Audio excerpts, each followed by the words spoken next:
Tonight, see what truly exists inside the world of the paranormal. Inside. Join the discussion and review some of the best paranormal evidence captures from a wide variety of experienced and up-and-coming investigators. See and hear what they capture, where they captured it, and how they captured it. Right now on Entity Voices Paranormal Evidence.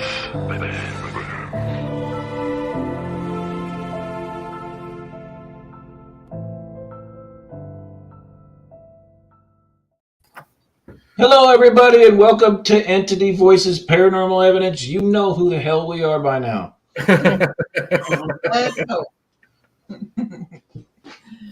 Next. I didn't know there was a next. Follow that. Yeah. Included all of us. How do you follow that? That's funny shit. Next. Go ahead, Sheree. Go ahead, Sheree. Okay, we just said our names. Chris, Audra, Tony, Cherie, Lourdes, and Reynaldo. oh Lord have mercy. Oh, you changed your name wrong to Reynaldo. He's a Ronaldo. Yeah. Would be Ronald. Cool. Y'all give me a minute. We're having technical difficulties. Facebook bumped us again. So the only one going live right now is me, and I can't share my own crap. So I'm trying to share it to everybody. Why would Facebook bump us? I shared it from the NX network page. That's what I'm doing right now. But I want to make there's people that jump on from all of the pages. I want to make sure they get it. It shows you guys that 1, 2, 3, 4, 5. There's 6 destinations that are live right now. Yeah, but on those destinations, it's not there. I don't know why. StreamYard's a liar. Well, it's podcasting, whether they show it or not is but everybody commenting is all YouTube. I see. Yeah, it's all YouTube. Ah. So if you go to like Southern Entities, you go to Entity Voices, it just says set up live video. It doesn't say, it's not showing it as live. So I'm sharing it to all those groups right now so everybody can get to it if they're going to it from Facebook. Sorry, guys. all right. In the meantime, Todd and Carmela, Roger, Jenny Colucci, ERRT, Radio Everett, Geo, Melissa, Karen. Who else am I missing? GOB. Yep. Yep. Thank you for joining us, guys. Yep. So actually we can say hello, happy Monday, right? We can, because Tony's happy today. Oh. Yes. I got to work from home. I get to work from home all week. Yeah. Oh, yay. Oh, wow. That's awesome. Look We're at you. remodeling the Happy corporate office. Monday. Yay. Happy Monday. Yeah, that made a huge difference. It would. I'd like to do it. I just keep getting shot down. so- YouTube's where the cool kids hang out. Our paranormal just joined us. Raul. Nice. Raul. Which one is Raul? Oh, the He's from tower. Tower Paranormal. Yep. Jay Campbell's watching. Oh no, I'm sorry. Not that one. This one. Tower, yeah. Yes. So I'm seeing people from Facebook watching on my phone. I have it with Facebook just to see. But the one on StreamYard on the big screen has just YouTube. Awesome. That's So a lot of streaming shows like to unite their audience for positive numbers. We like to spread them out across platforms, so we don't even know how many people it is. yeah, it should total them, but if it's not broadcasting, I don't know how we could get numbers from there. So What's that one doing? Okay, I got Ron's. Share runs. Yeah.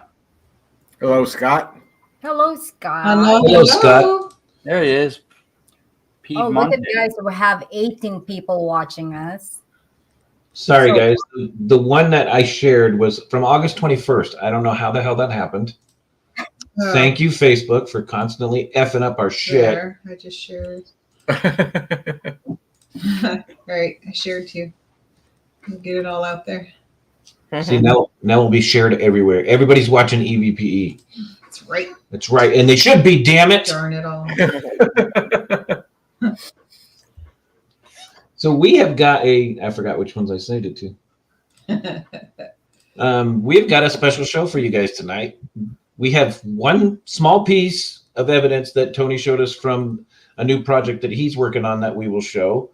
And then the rest of the show is a question and answer show. This is for our viewers. This is for you. This is your opportunity to ask the six of us anything you want to ask, whether it be metaphysical, whether it be technical, Staticom, how we investigate, who we are as people.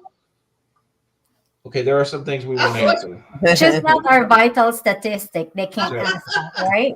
Oh, height, weight. Jay. That.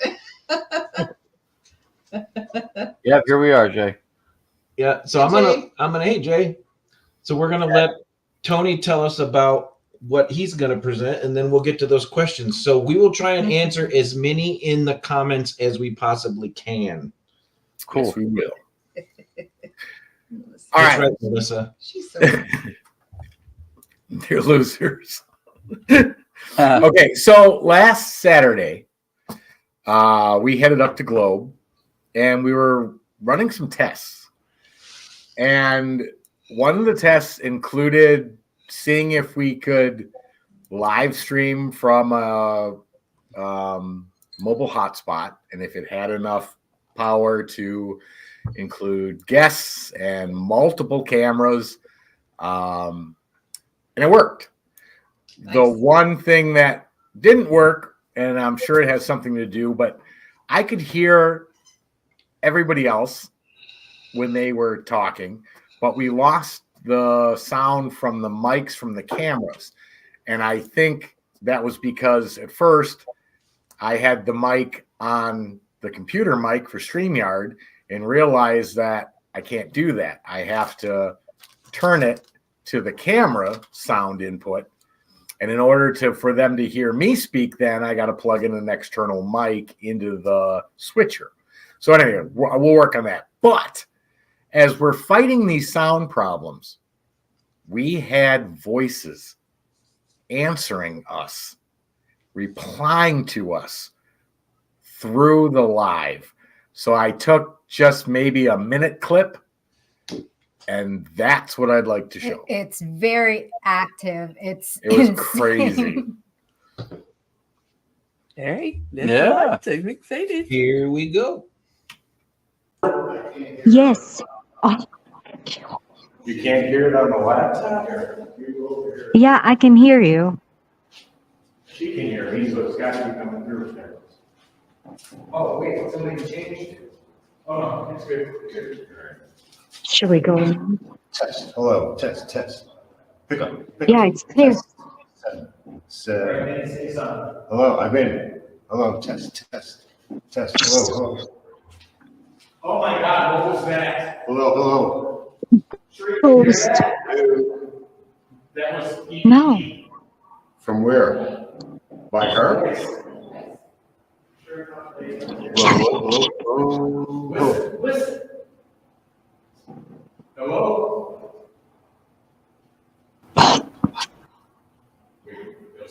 It was full sentence.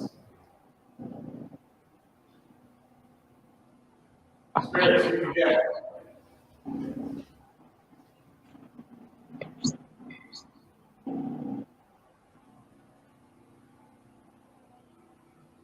Again, please.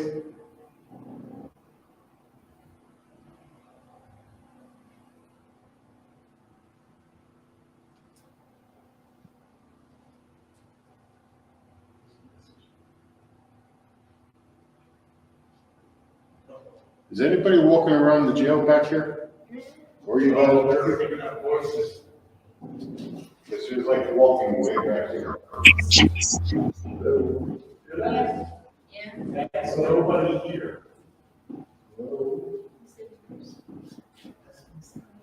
Saying 7%. I'm saying hello. What says 7%? What says 7%? 3. Oh, I heard 7. Somebody's saying 7%. 7. I was test 7, test 7, test. So, Sheree, come back here a minute. Wow. It was just the strangest thing because it came out of nowhere.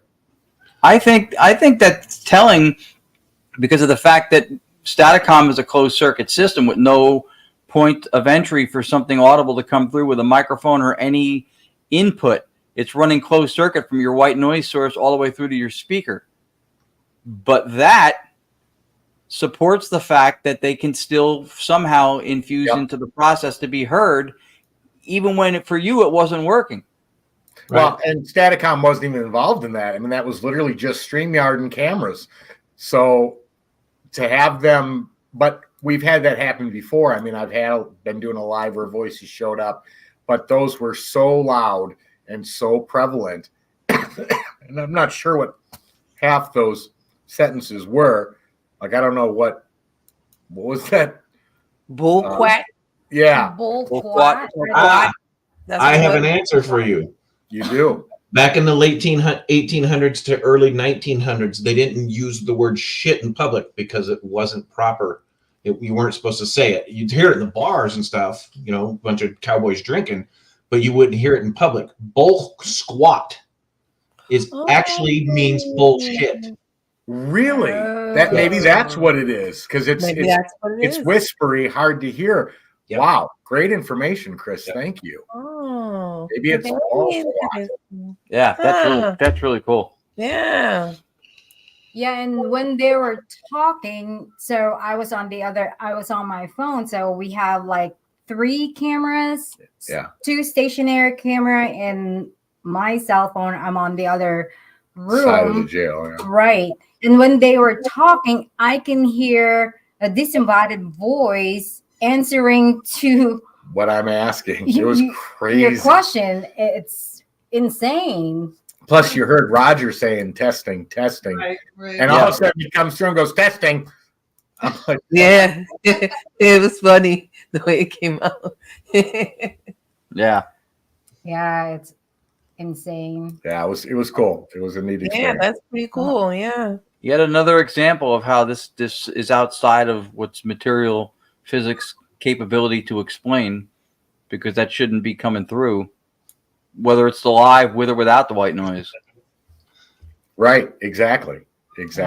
Well, and you're absolutely right. I mean, if they can enter a closed system of white noise to make their voice heard, there's no reason they can't enter a StreamYard live, and they just did. So that was pretty cool. Mm-hmm. Gio, to answer your question, I am a diehard Tombstone fan. I loved the 1800s and the early 1900s. Hey, Giuseppe, nice to see you.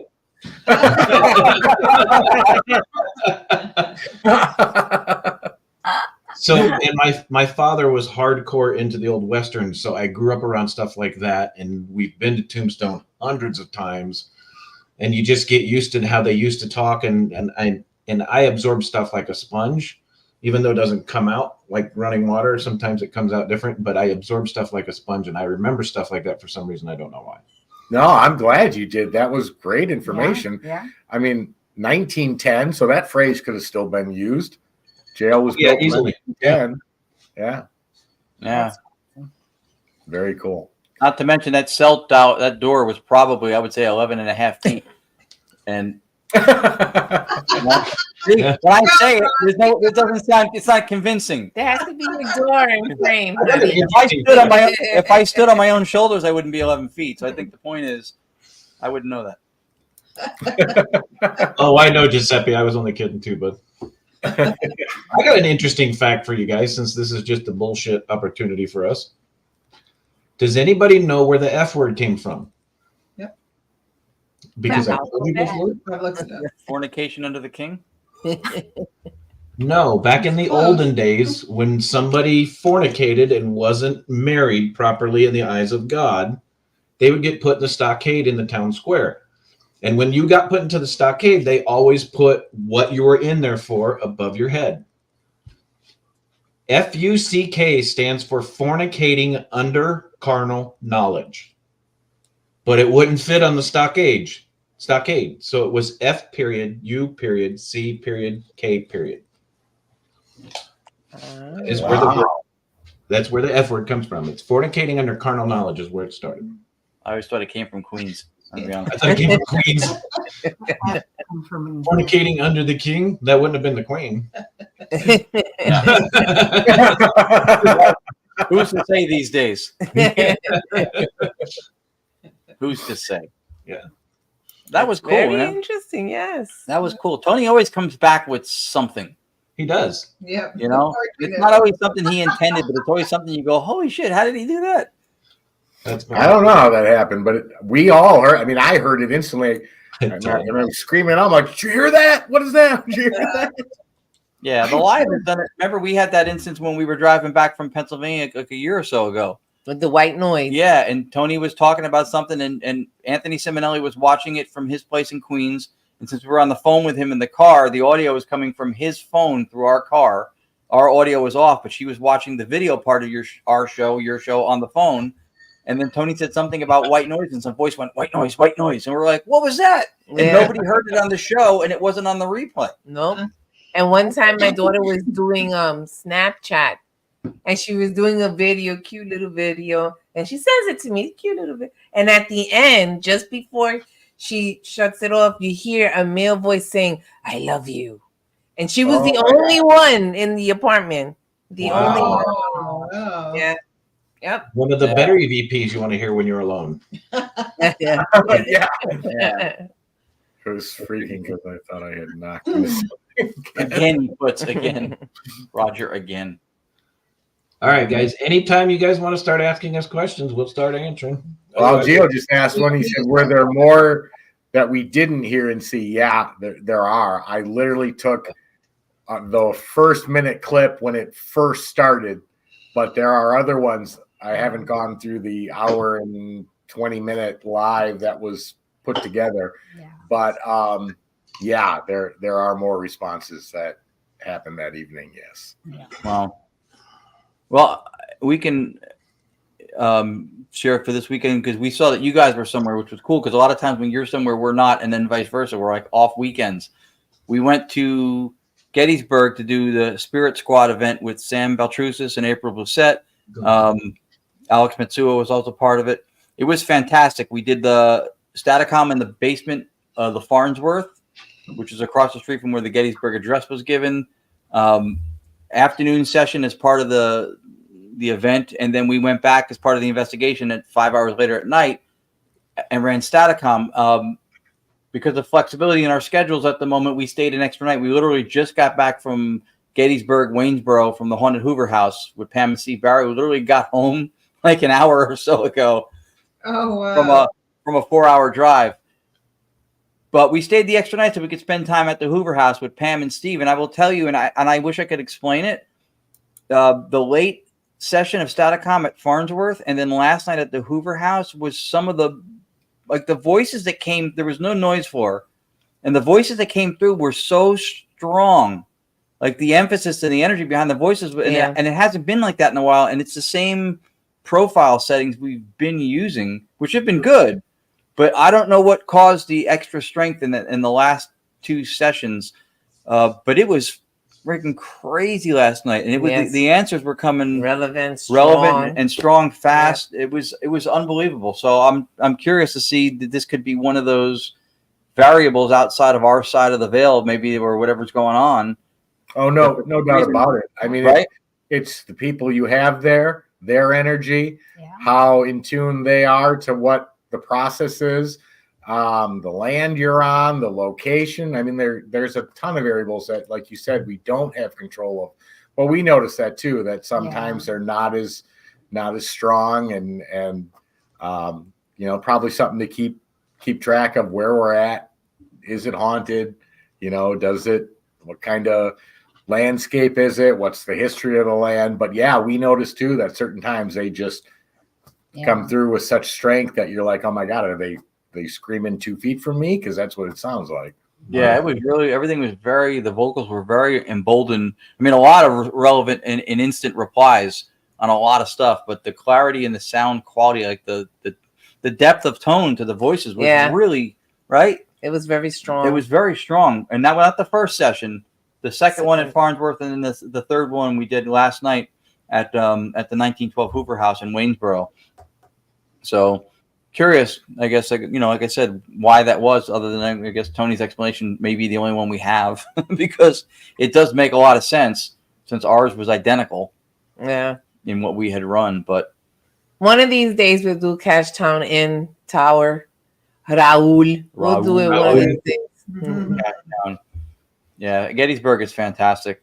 One of the things I could tell you that happened was, for some reason, and this is, we love, and I don't know, Tony, if you guys have had the chance to do this, since Staticom, I know when you guys investigated with Chris and Audrey, you probably had something similar to this, but when you do ITC stuff with mediums who are really dialed in, Sam Baltrusis was, for some reason, out of nowhere, and it never came up before. He said something about we're connecting to I feel like a past president, because I feel like there's a past president connecting to. So we asked, we said, if there's a past president that's coming through or trying to come through, can you tell us who you are? And a bunch of us heard clearly the voice said Abraham. Yeah. Oh my gosh. Wow. Yeah. And we were like, what? And then to me, that's not Staticom impressive. That's psychical experience impressive. Because yes. Yeah. I would have never asked a question. Yeah. Right. Yeah, that's super cool. Yeah. And Everett, to answer your question, is there a term when a person and possible entity share the same space? Yes, it's called possessed. Yeah. That's what I was gonna say. That's what I was gonna say. Yeah. That's or you can also refer back to that F word that I brought up earlier. That is sharing some of the same space. That is true. I love Sam. Yeah, Sam is a very nice guy. Yeah. Yes. In your best suspicion, do you think the spirits are human spirits or another source of playing tricks to you? That is if we could answer that question, if somebody wants to make a fortune in the paranormal, create some sort of a caller ID to the dead, or caller IDEAD. You want to fancy name. There is a way to determine if it is a human spirit. If you're getting timing, relevance, and exact answers to questions that you're asking to a human that would have remained in that space in the past, like at the Montgomery house when we get answers from Mrs. Montgomery. It had to have been a human spirit. It's her responding, right? We know it's her. She's responding to the questions that we're asking, and it's relative to the time and the date that she would have existed physically on the planet as a person and not as an entity. Mm-hmm. Yeah, at that point, you can pretty much determine that it's a human spirit. But like some of the stuff that comes through Staticom, hell no, there's no way to tell. No, but what we can tell is that for any of the information told to us through Staticom that we were able to verify, it has all to date been correct. So if something was messing or playing tricks, as Ron is saying, I don't think that information would be able to be verifiable. And the fact that we were able to take names that they were claiming there was their name, trace them to locate James Patterson. I mean, that information, if it was trying to fool you or play tricks with you, wouldn't have been able to have been verified in any way, shape, or form. Right. But I don't know how many pieces of information we've gotten that we were able to get some sort of background information that verified what was being said. And that tells me that they're being, or at least up until this point, have been being as truthful and as straightforward as possible.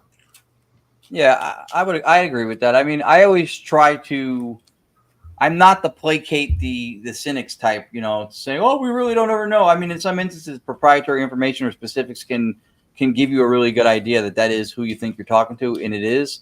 But I always, just for caution's sake, because to know beyond any possible doubt, there's a chance even with accurate information that maybe it isn't. But for the most part, I would say that, it's pretty consistent. And the verifiable part that Tony spoke to, I completely agree with.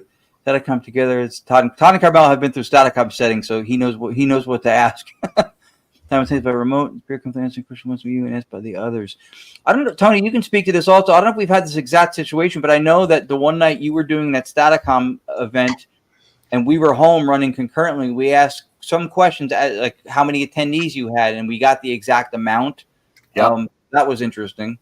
Yeah, and we've done, I don't know if this was, well, I know for a fact it wasn't both Staticom. It was you running DRV and me running Spirit Box when we did the 4-mansion tour, but questions asked did come through on both boxes, even if they weren't running at the same time. So I guess that kind of, but I think what he's saying is if you're running it there and I'm running it here and you ask a question, but Chris holding up a word on paper and then going to find out what that word was, then go back to New Jersey to broadcast it through your Staticom across our StreamYard broadcast. Yeah. To me, that's the same process. Not to mention the fact that Tony's spirits always interrupt our sessions, right? Tony's your friend. I am conscious. Look at me. I am Tony's friend. I know. Yeah. Rathman comes through all the Rathman. I'm surprised we don't pick it up at the Montgomery house when he's not there. That's true. Well, and another good example is when you guys were at the house in Missouri, the house in between, where we did the live, where Tony and Cherie were in Phoenix and I was here. Audrey didn't join that night, and you guys were in the house in between in Missouri. I mean, I was asking questions and it was responding on your Staticom session. Tony was asking questions; it was doing the same thing. Yeah. So I mean, remember that? Yeah. Save her wrath, and Cherie's face is the best when it says save her wrath, and she's like, yeah. But again, that's across the country, for crying out loud. Yeah. And the question was asked here, and your Staticom spit out the answer. So yeah, it's just amazing. Like, cross country. Yeah, they're definitely not bound to time or space. Mm-hmm. They have some sort of some type of ability to transmit that energy to wherever is needed, and that's awesome. Okay, for Karen here. So I'll somewhat answer this question because we've dealt with this in the past. We would more than happily look at a piece of evidence that you send to us and give you our opinion on it. The only thing that we do request is you don't send us your whole investigation. Yeah, please clip it. Yeah. So if you have a clip, maybe two, that you'd like to show us, any of us, feel free to send it to us. We'd like to review it for you. We'll give you our opinion on it. We'll let you know if we see or hear any EVPs on it. I do request that you don't send me hours of stuff to review for you. Send me sections that you think you might catch something. I'll happily look at it and review it for you. Whatever section you're questioning. Yeah, whichever section you're questioning. Please remember that between the show and our paranormal lives and our work lives, literally, we sleep 4 hours a night. Yeah. So anything above and beyond all the stuff that we do, we'd be happy to help and look at. We just don't have a shit ton of time to invest in it because of all the activities that all of us do.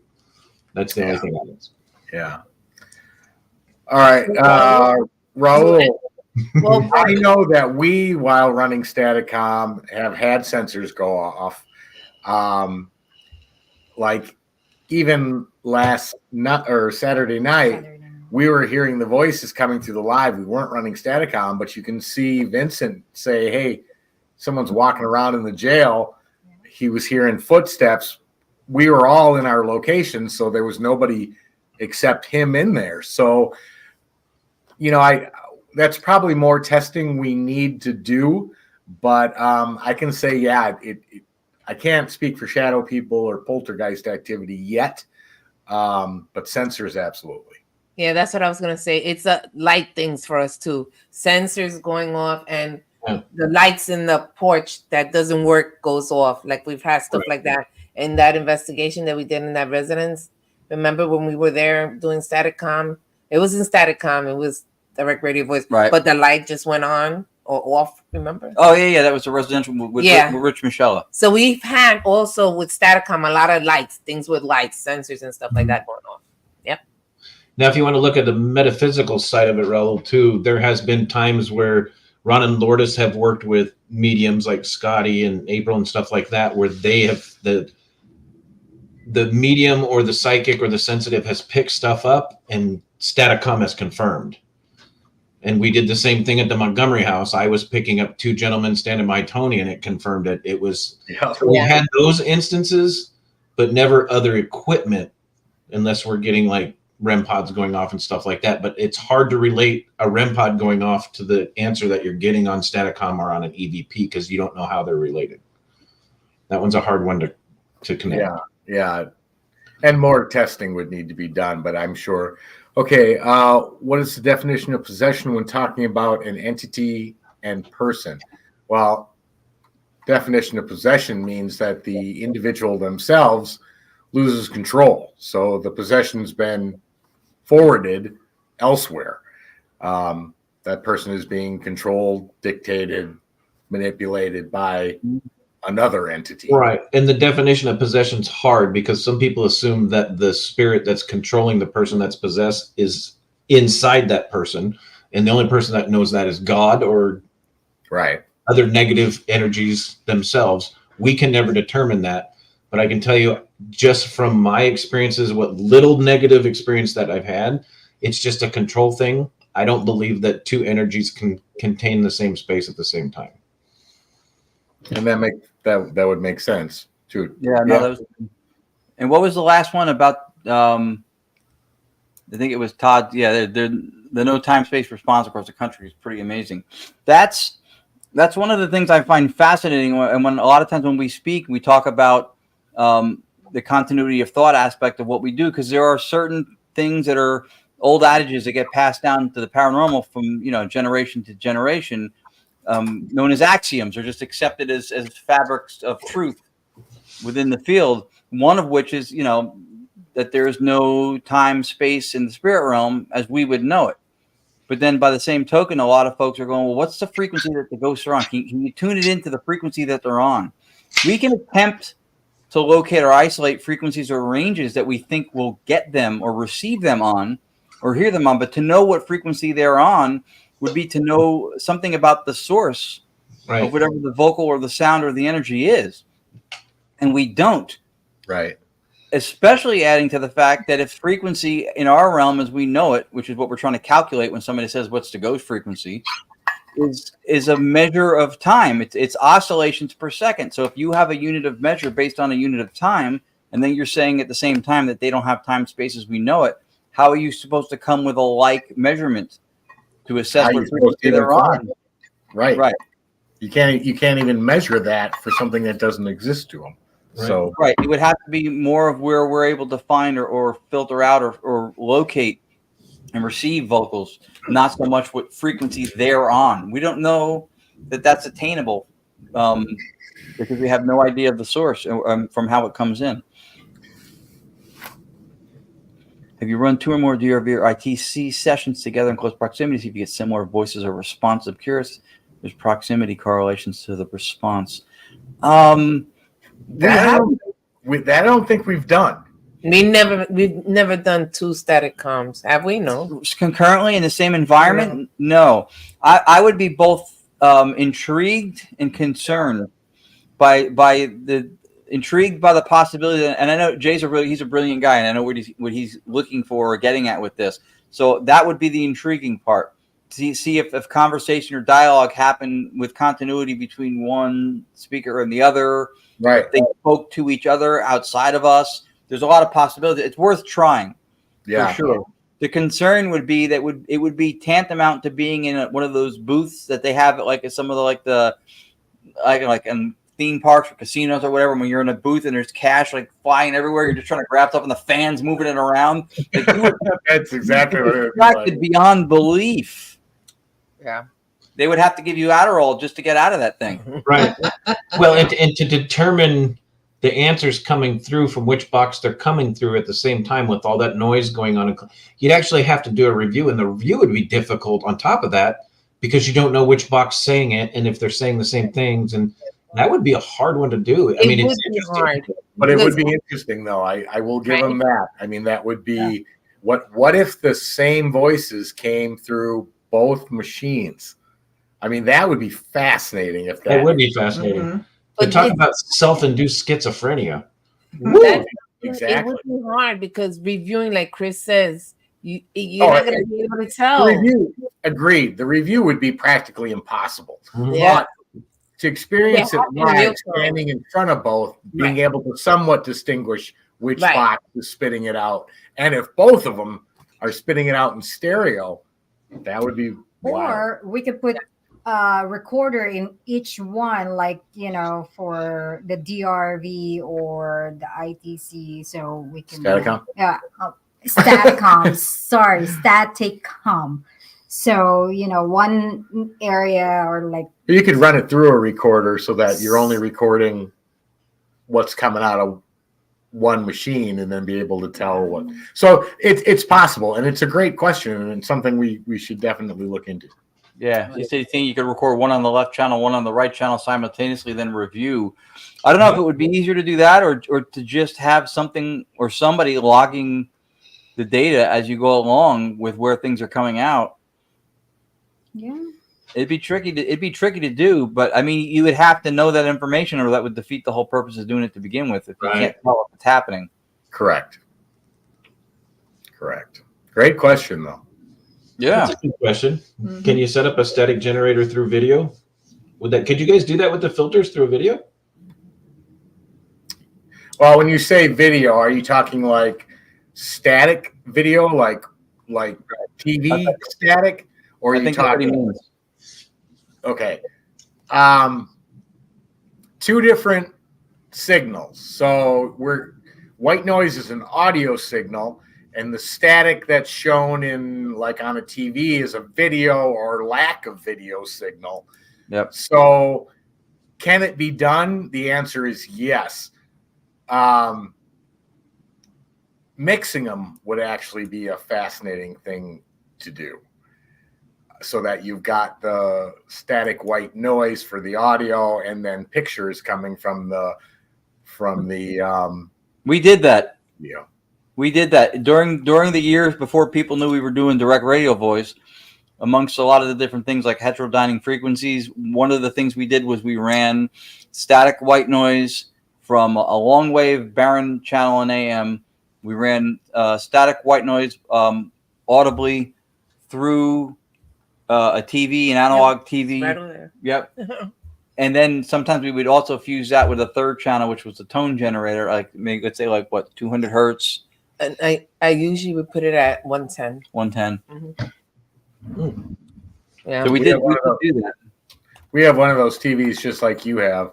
Yeah. Yeah. So we could do it as well, but it would be cool to see if you get them communicating, if they could turn that video static into something. Pictures. Yeah.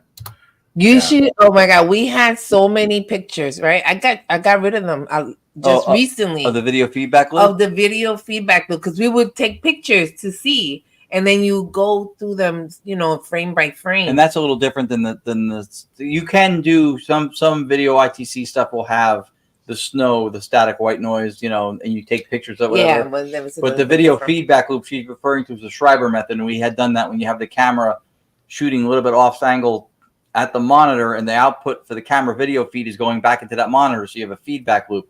And we did see some really crazy stuff coming through that. I actually wanted to circle back to try to play around with that more, just because what came through was really crazy. Yeah, it was some crazy a couple times. Yeah, which would not have been broadcast stuff. The amount of pictures you wind up, oh my God, it's crazy, and it's addicting. You sit there for hours looking at pictures. Yeah, you do it frame by frame. Yeah. Mm-hmm. Yep. We had done that. It was nuts, but some of it was worth it. Yeah.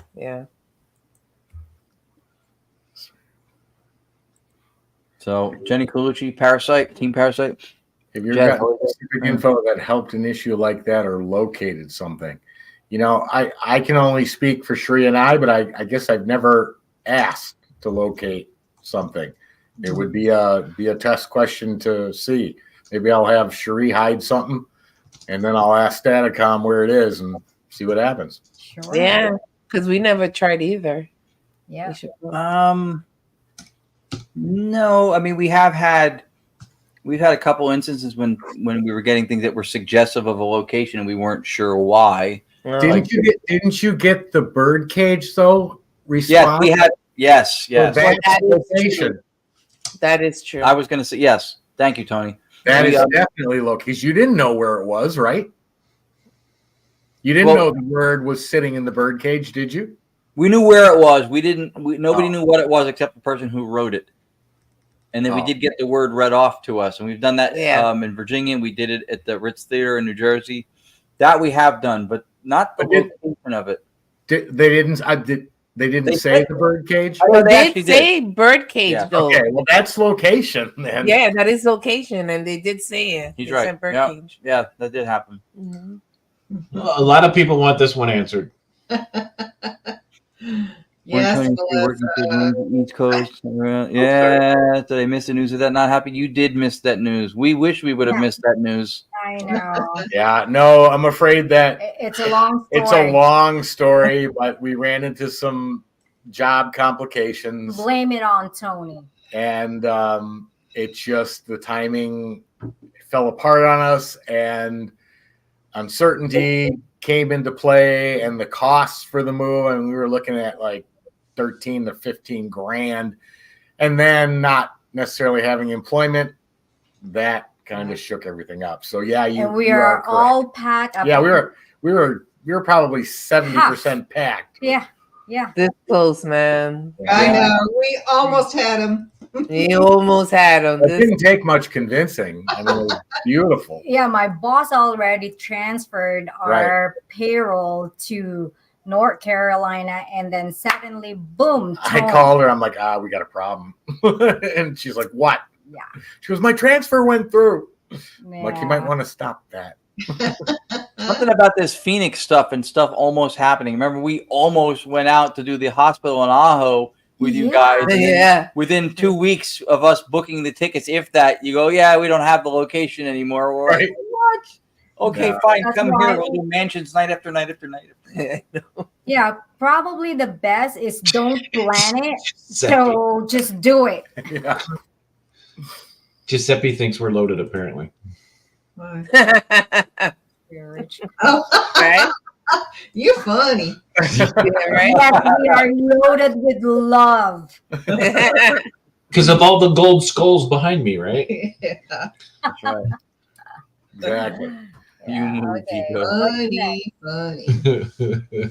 Roger's got one. Okay, hold on. There. Okay. Dare I ask how much time do you usually spend reviewing on it? Randy, I think you guys usually make a note of. Yeah, so we try to scale down we never are caught up with reviewing because we record far more often than we review. And for me, unless we know we think we really got good stuff, which this past weekend I think we did. Yeah. A lot of times because of and maybe this is our little excuse to ourselves, but if it's ITC and it's meant to be real-time dialogue, if I have to go back to find anything, I'm recording again. But yeah, and then one of the things we've done too, and we kind of just did this organically, and then people were like, oh, that's a great way to do it. And we hadn't conceived it as a method. If we're doing a session anywhere, we'll record in 15-minute increments the most, even when we do sessions here. So when you review, you can do it in digestible pieces, right?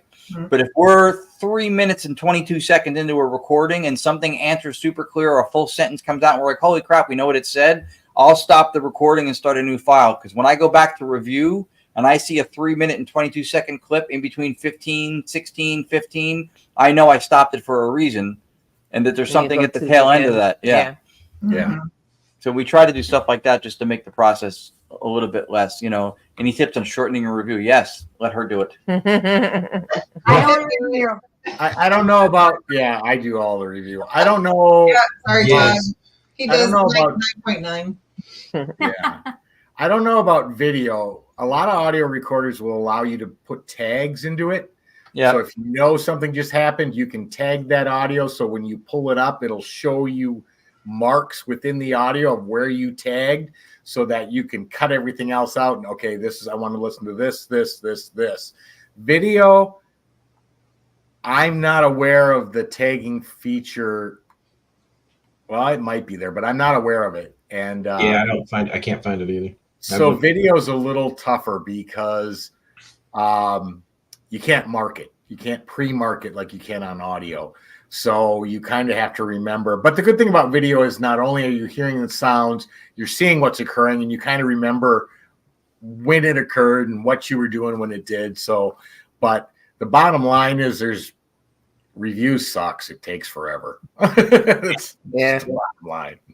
And to answer from my side, Todd, is Audra does mostly video. I set my recorders in places where I feel the energy, and I carry nothing all night long. So I literally download everything that I've done on audio, everything that Audra's done, and then I break it up into 15-minute sections. And then I go back and I review the 15-minute sections. And when I hear an EVP, my software allows me to cut that section out. I stop, I cut that small section out, and I save it to another file, and I name it the EVP I heard. Yeah. And then I go back and I take all of Audra's video and I download that and I convert it to audio. I review the video, and if I hear a EVP in the video, I'll tag at what minute and time space it's in the video. And then when I go back and listen to the audio, I see if I can see it in the audio too, so I can bring those two together if I need to. Yeah. And sometimes it's really intriguing is I'll catch it on the audio, but I don't catch it on the video, or vice versa. Yep. Right. Yep. So Roger's question, and we kind of addressed this a little bit before, but I do like the opportunities to address it, and I'd be curious to see what you guys also have to say on it. But here to the spirit frequency, 18.5 hertz, I think it is. So my first question is this: if there is such a thing that is identified by somebody as the spirit frequency, who identified it as that, and why? Again, this just goes back to when I was speaking about axioms and things that are accepted within the field, and we don't sometimes even understand why it is that we hold these things as truths, or we, EMF is something that enhances the EVPs. I don't know how much data there is to support that necessarily, as far as trends and different groups and people having that same data logged, but it's something that for some reason is just an axiom. We take that as a truth. Right. So that would be one of my first things. Hi, Donna. Would be who identified that at that frequency, the spirit frequency. And again, that would still be our frequency, because if they don't have time as we have it linear, then the oscillations thing, right, does not necessarily size up for that, because they don't have the same measure of time and frequency that we would have where we are.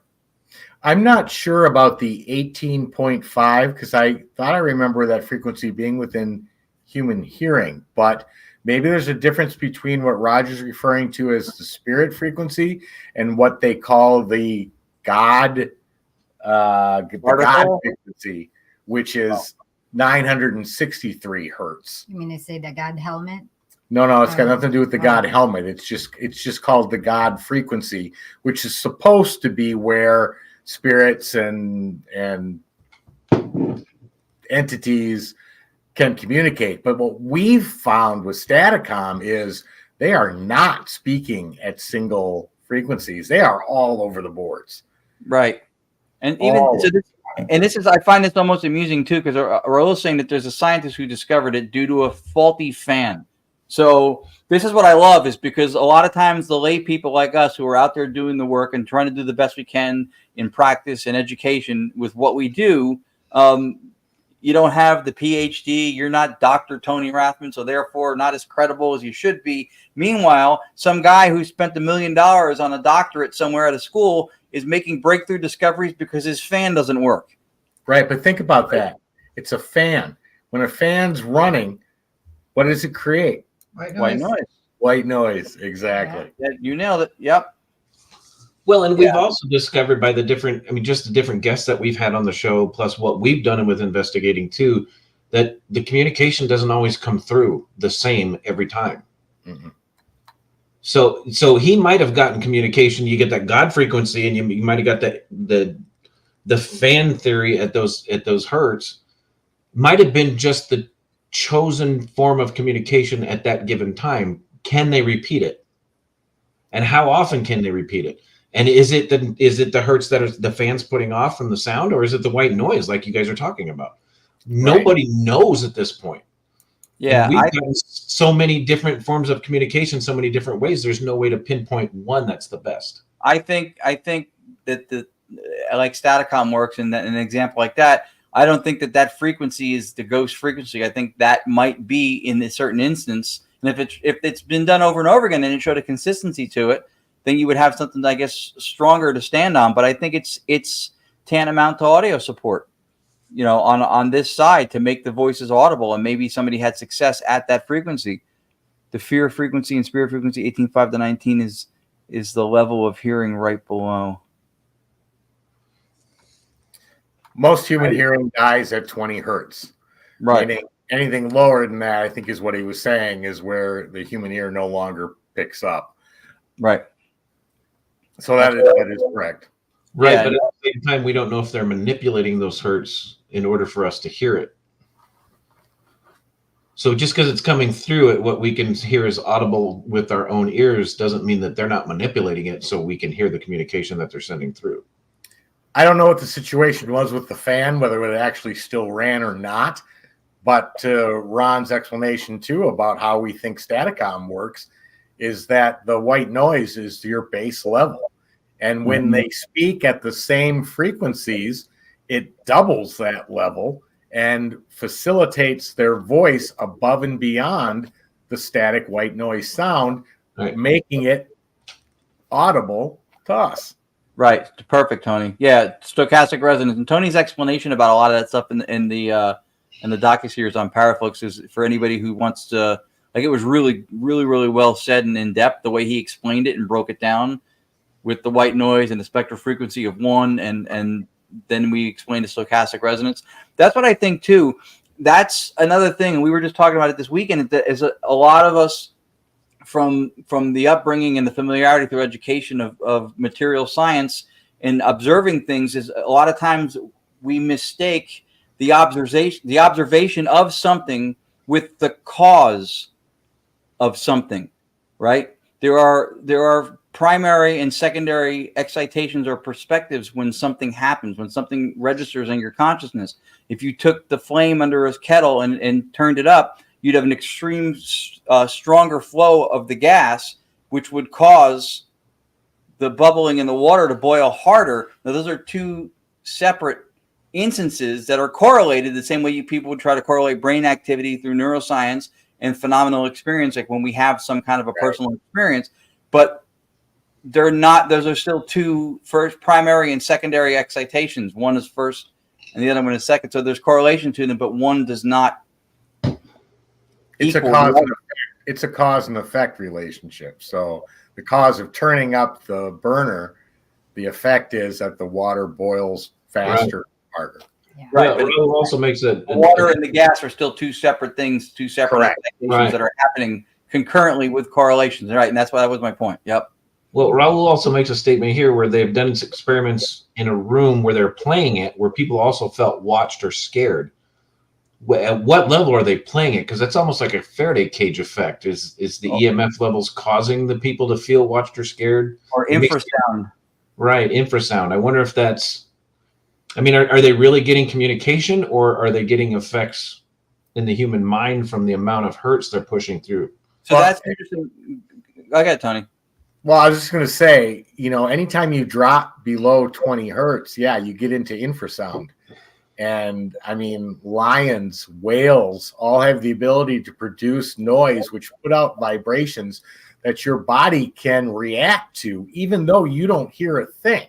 Right. So when you drop below 20 hertz, I don't know where infrasound begins or at what hertz level, but does it have the ability to maybe cause some sort of paranoia or weird? I'm sure it can. Yeah, absolutely.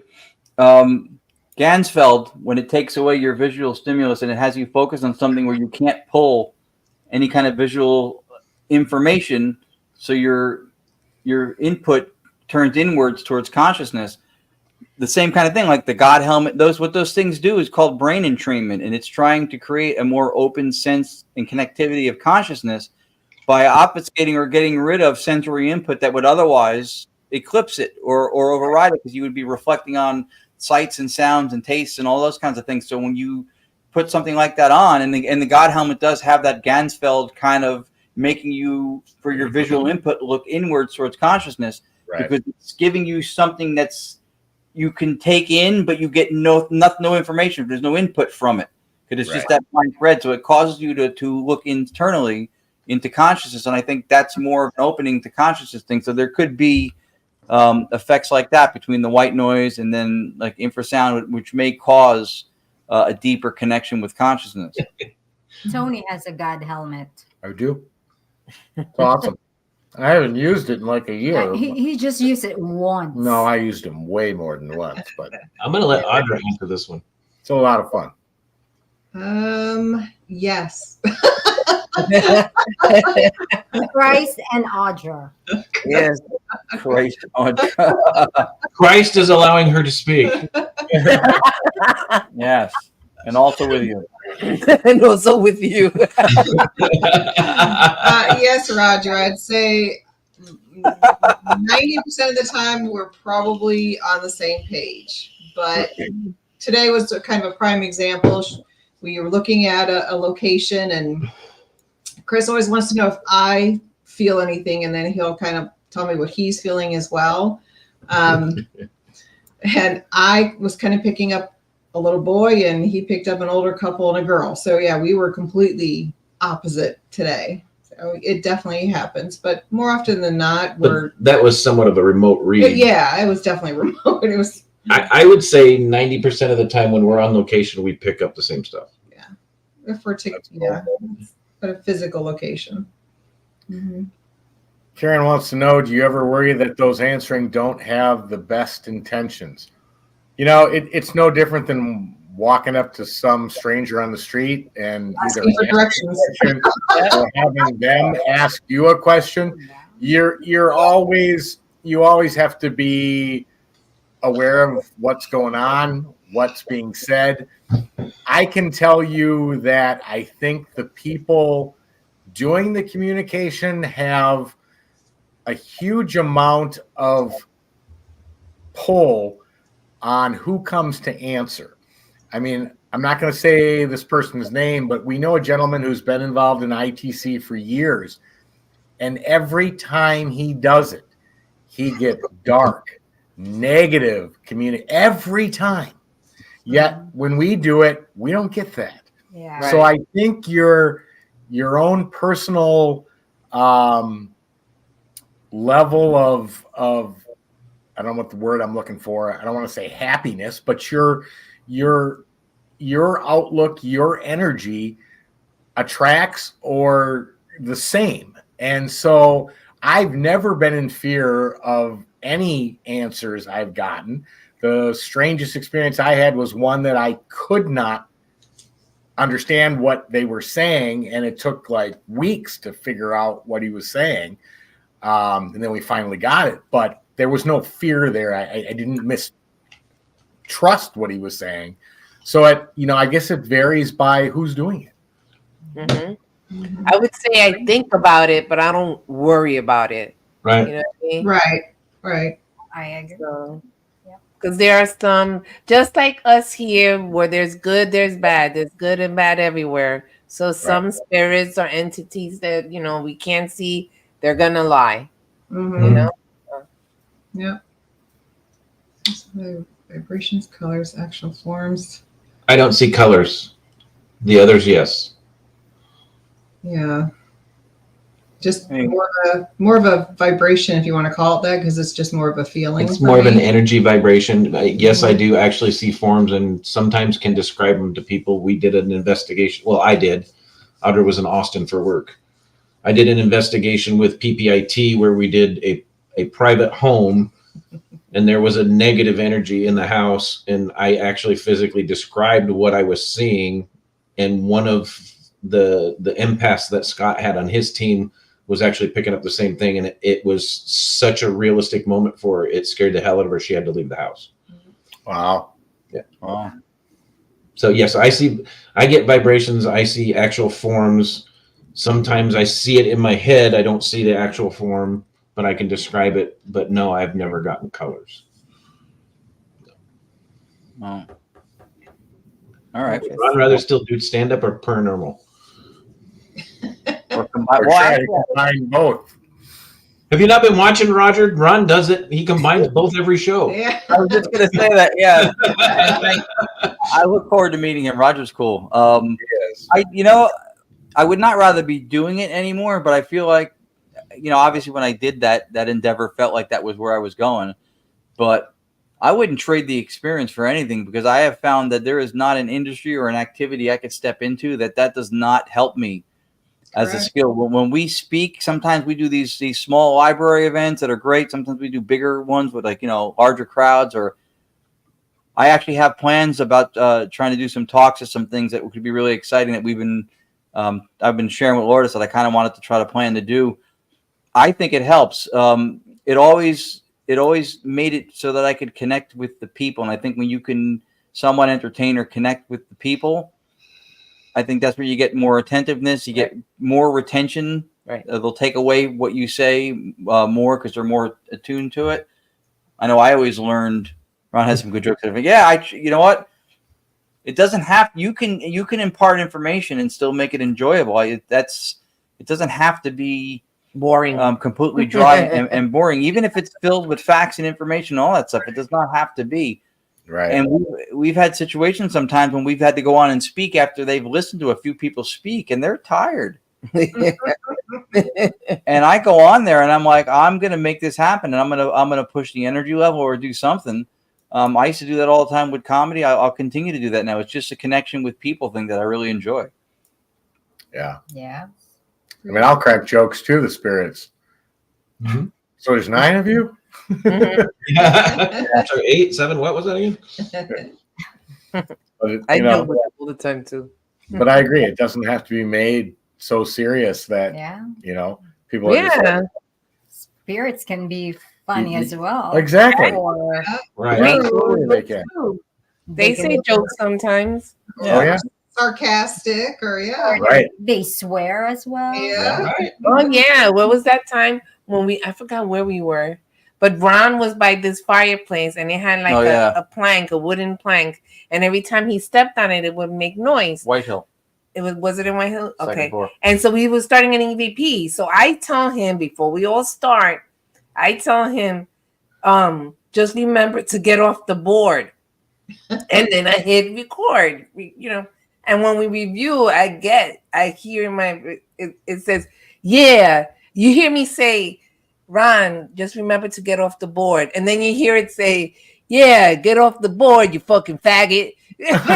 Or get off the board, you faggot. That's what it was, right? Yeah. Wow. Oh my goodness. It was so fun, but it's the way he said it. Oh my god. But yeah, I mean, they have every bit of personality like we do. So there's, you can joke around with them. You can, and we've proved that. So yeah, there's no sense being just so serious and so scientific. It takes the fun out of it. Well, and I live by the theory of life that life is serious as it is, and life is going to throw you curveballs that are going to smack you right in the area where you should have been wearing a cup and lay you flat. And it's 90% of life is 10% of what happens to you and 90% of what you do about it. And if you go through life serious all the time, life is going to suck. Mm-hmm. You got to enjoy it. Yeah, agreed. All right, this is probably the most important question of the evening, especially to Tony. Yes, Tony. Absolutely. Snack queen and king. What are your go-to snack, drinks, edibles, or drinkable during an investigation? Well, definitely edibles and vodka. That definitely makes things. No, I'm just kidding. Edibles and vodka. You have to have a special license to get those before you go to an investigation. No, I'm just kidding. Hey, Joan. Hey, Joan. I'm going to go with coffee because it helps keep you awake. Yeah. But I love the fruit snacks. Matter of fact, Cherie's got them. But we're not right here. investigating. We're talking about it though, and that's close enough. I'll eat some. What the hell was that? It looked like a condom. Oh, the little fruit snack pack. Oh, okay. Yeah. Damn big. It's a condom. What aren't we almost done? Are we almost done? But I mean, I'll take beef sticks. I'll take cheese and crackers. I'll take sandwiches. I'll take it all. So let me give you guys a little bit of advice. Anybody that investigates with Tony, do not take him out for Mexican food before. No. Yes. No. And then follow him through the basement of a haunted hospital. Yeah. What? Don't walk behind Tony. I did it.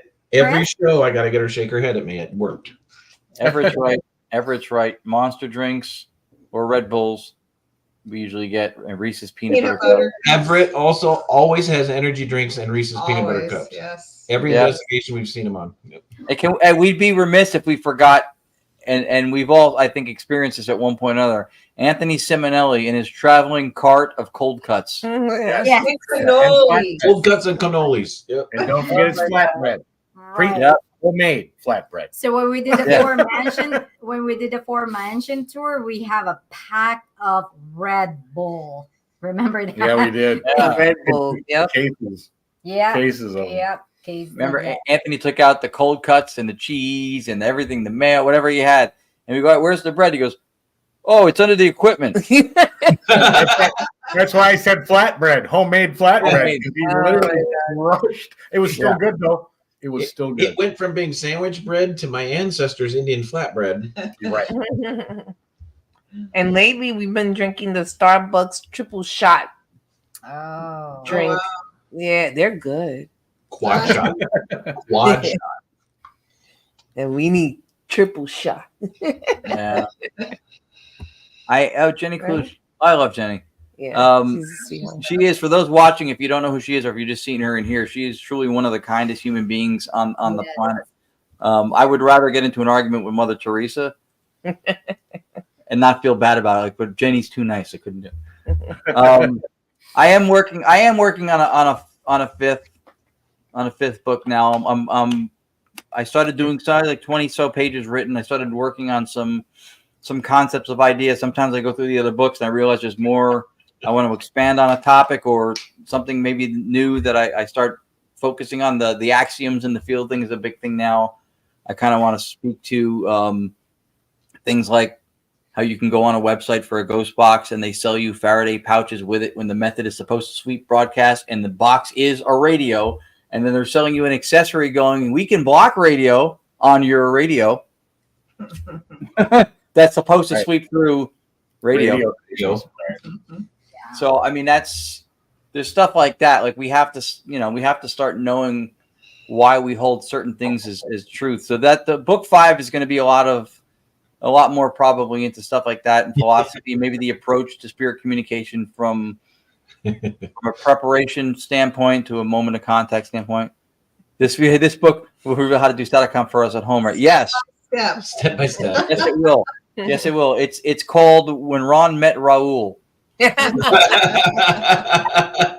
told him that because he came to an event the one time and he took the Statacom poster with Lourdes and I on it and he replaced her with himself because she wasn't there that day. She didn't feel good, so I texted her at home and well, look, Raul's replacing you. He's funny, man. He was great. We did the one library in Morris County with Rich Michelle and Jill.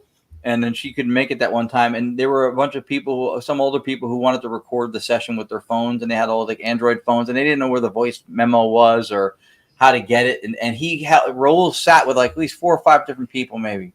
And helped them with their phone to set them up so they could record the session. And I waited till he went around and helped. And it was really nice. Yeah, sweet. So he's cool to work with. So that's awesome. Yeah. Yeah. And Todd and Carmelo were at that specific event too. Well, we have enough time for a couple more questions, guys, if you have any. Yeah. If you have any. See who can type faster. Yeah, Raul was helping. Raul's funny. He is funny.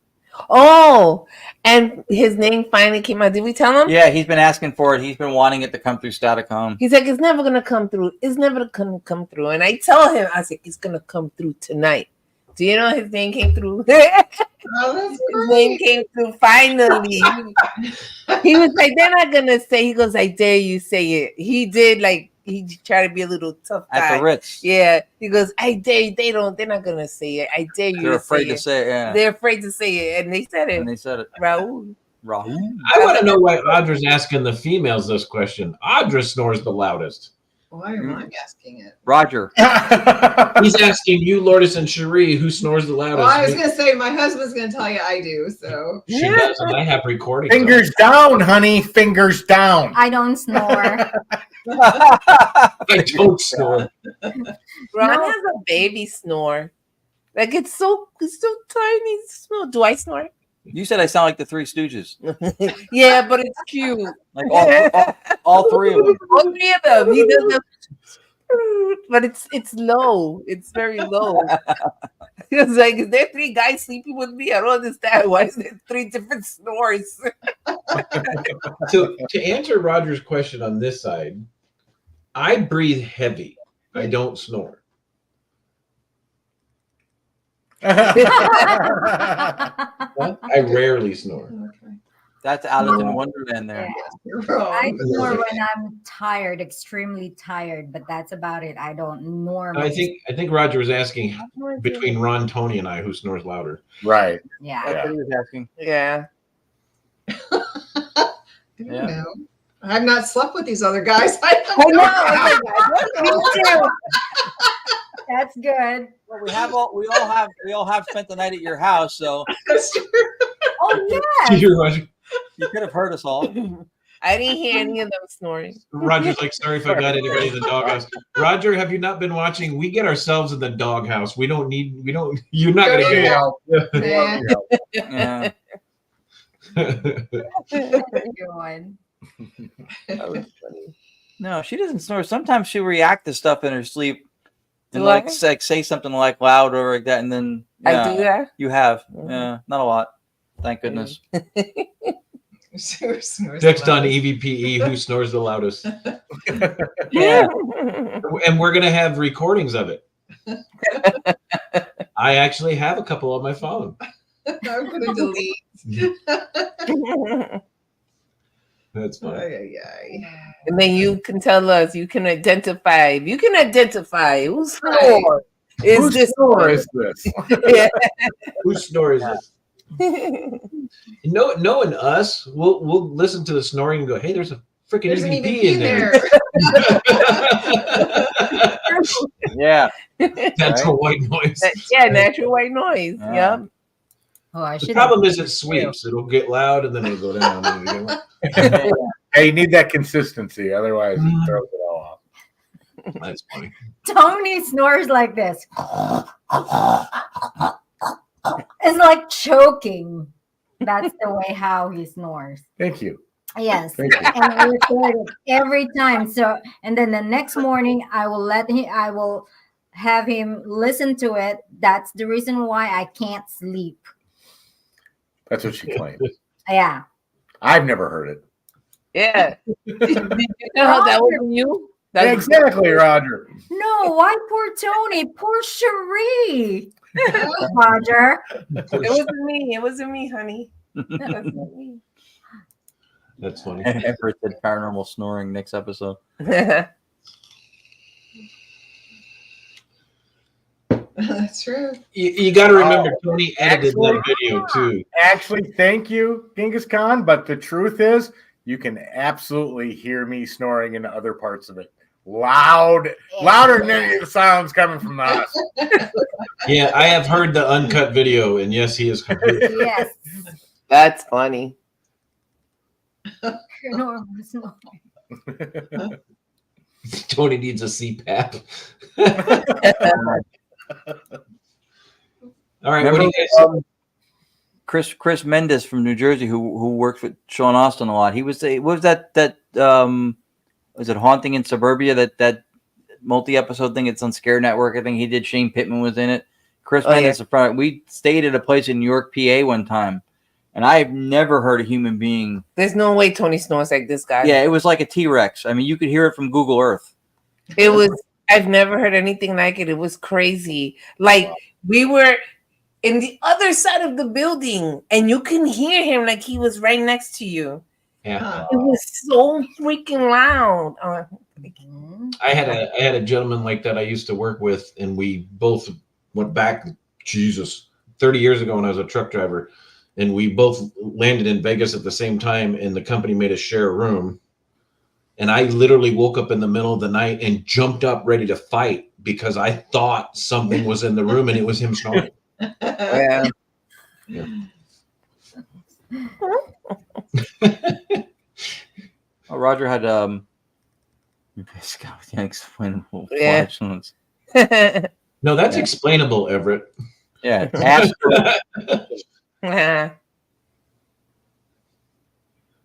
Interesting. You all should ask that question. So, small announcement. Next week is our last show of the year.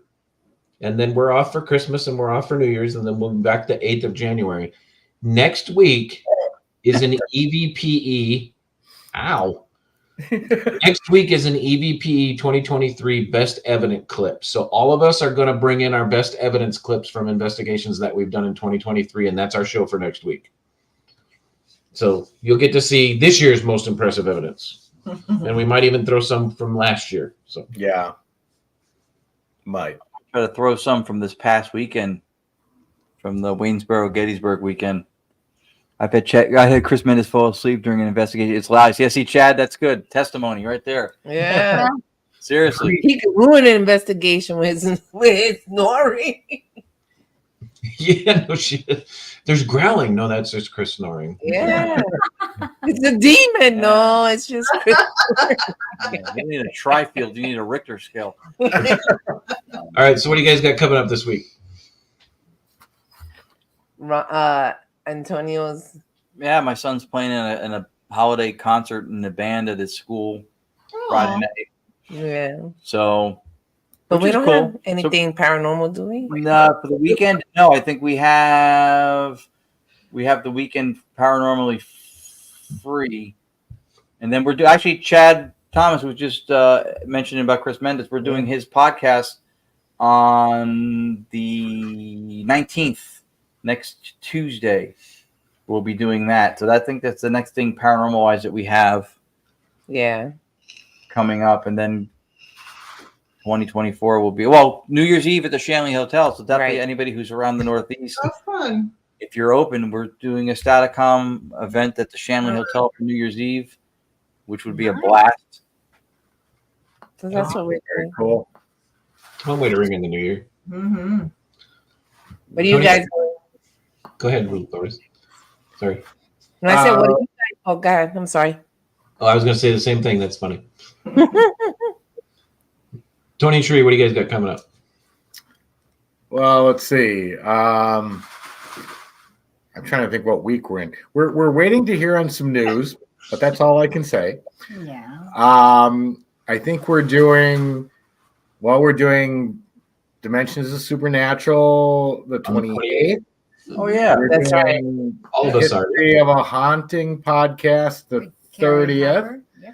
We're doing I can't remember the name of the show. Mike King. Legit paranormal? Excuse me. Yeah, legit. Sorry. I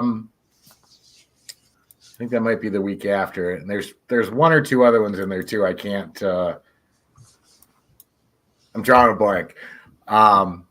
But as far as paranormal investigations, I think our next one is scheduled for to be determined based on some tests we ran. So I got to fix some audio problems, and then it's gonna boomerang from there. I hope so. We'll see. Boomerang. Yeah. Okay. Yeah, with Beanie and Roger. So, yep. And then we're just finishing up this week, preparing to go to Audra's family's house for Christmas, which is not paranormal, but it's unexplained. But it's scary. It is scary and unexplained activity. So, Just kidding. Love my parents. well, we love them to death, Love but my it's family. still supernatural and unexplained. So Hi, Puppy. they're fun. That's funny. Oh, yeah, we are doing the Dimensions of the Supernatural with Maureen Grudzinski and Anthony Simonelli with You guys. everyone else you're looking at right here. We're doing the New Year's show, right? Yeah. The pre-New Year's show. I know he's doing one Christmas one with a bunch of people, and he's doing a New Year's one also that they're doing. Correct. Yeah. Yeah. So we're doing that also, and then we hope to get together with the people we're looking at here next year. Yeah, that should definitely happen. Did you see Roger's comment? That's where the edibles and the vodka come in. Yeah. Definitely the vodka. The vodka is the highlight. Yeah, that's right. Definitely. That's funny. All right, guys. Thanks everybody for joining us tonight. Thanks for hanging out, guys. Thanks for hanging out. This was fun. Thank Yeah. you. It was. We did Good show to piece of evidence, but Yay. this is actually our first show in almost 4. Has it been 4 years? They were coming up on it. Coming up on 4 years where we didn't show a bunch of evidence. Yeah. But it was fun hanging with you guys and answering all the questions that we could answer for you guys. Thank you guys for taking the time with us tonight. Thank you for watching this whole year with us. Time Yeah, come we out. appreciate it. All you guys, yeah. And we will be back next week, same time, same channel, same people. And we are going to conclude the year with what we feel is our best evidence clips of 2023. We might throw some 2022 in there because we've got some good stuff. And Ron Lourdes or Tony and Cherie might even throw some new stuff in that they've done recently. So next week is going to be all us again. Sorry, guys. But we will be back on the 8th of January going into the new year. We've got a new guest coming on the 8th of January. So that ought to be pretty cool. It's a group here in North Carolina, a husband and wife combo that have been doing it for about 3 years now. So it'd be pretty neat. So That's cool. Very cool. Yep. And then Chad Thomas, quickly, if you can, put in the chat the name of the show and the time where people can watch it. So anybody who wants to watch, we'll be thank you, Jen. We'll be talking about, of course, Staticom and stuff. And then we just did a show with Let's Get Freaky, right, with Tommy Cullum from the UK. You did it. Yes. Oh, that's right. Yeah, you did it. Let's Get Freaky. Is that a paranormal show or? It is. Freaky? It is. Yep. Ron was getting freaky. Yep, he was. Ron was getting freaky in the UK. But he wasn't snoring. That's awesome. What about that show? So that's also we'll plug at some point when that's coming up when too. it But comes out. I wanted Chad to put in the chat real fast so people know where to tune in to watch it. It's a good show too. They talk about some really good. There it goes. Paranormal Lens, 9 p.m. on the 19th, but it's 9 p.m. on Tuesdays weekly. And of course, if you have weeks off, or you can always tell people. But he does a Tuesday night show at 9 o'clock, and it's good. They cover some really good topics. Jotnik's Paranormal. Awesome. Another good show. We wanted to support Dimensions of the Supernatural, and then the Jotnik show as well. Awesome. Fantastic. All right, guys, if you couldn't tell by the shows that we've put on all year long that we love each other and we love you guys joining us every week, but most of all, we love staying haunted. All right, guys, we will see you next week. Bye. Good night. Bye. Good night.